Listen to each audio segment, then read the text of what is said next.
In this video, we trace what happens to human sewage.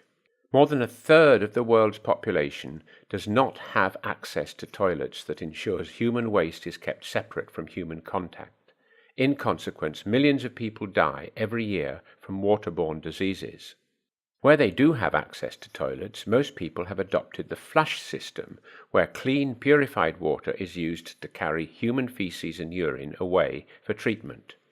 Before we examine what happens at these treatment works, let's look at a more sensible way of building a toilet, which does not waste so much water, but still returns the nutrients back to the soil, but without any harmful pathogens.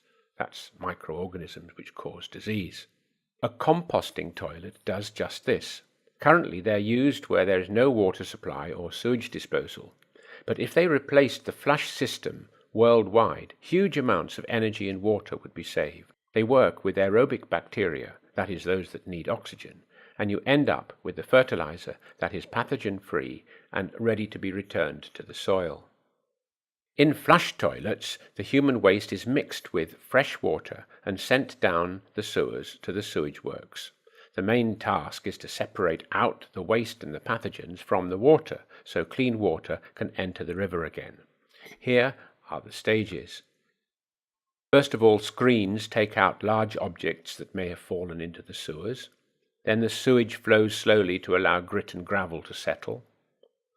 The solids suspended in the water, mostly feces, settle out in sedimentation tanks and are pumped into anaerobic digesters, where bacteria turn some of the carbon into methane, which is burnt to provide electricity to drive the pumps and the machinery. Remaining sludge is dried and normally can be used as a valuable fertilizer. However, if industrial waste is diverted into the domestic sewers, the sludge may be contaminated by heavy metals and other pollutants, and this valuable fertilizer has to be dumped in landfill. The water is still full of pathogenic bacteria and needs further treatment.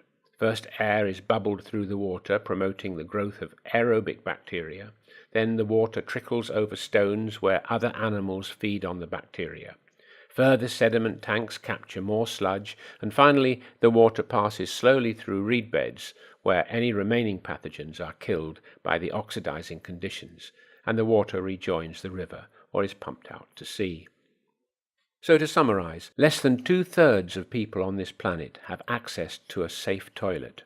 Most of these use the flush system, which is very wasteful of water. This water has to be purified at the sewage works before it can be put back into the rivers, and the human waste, now free of pathogens, can be used to fertilize the land as long as it has not been contaminated by industrial waste.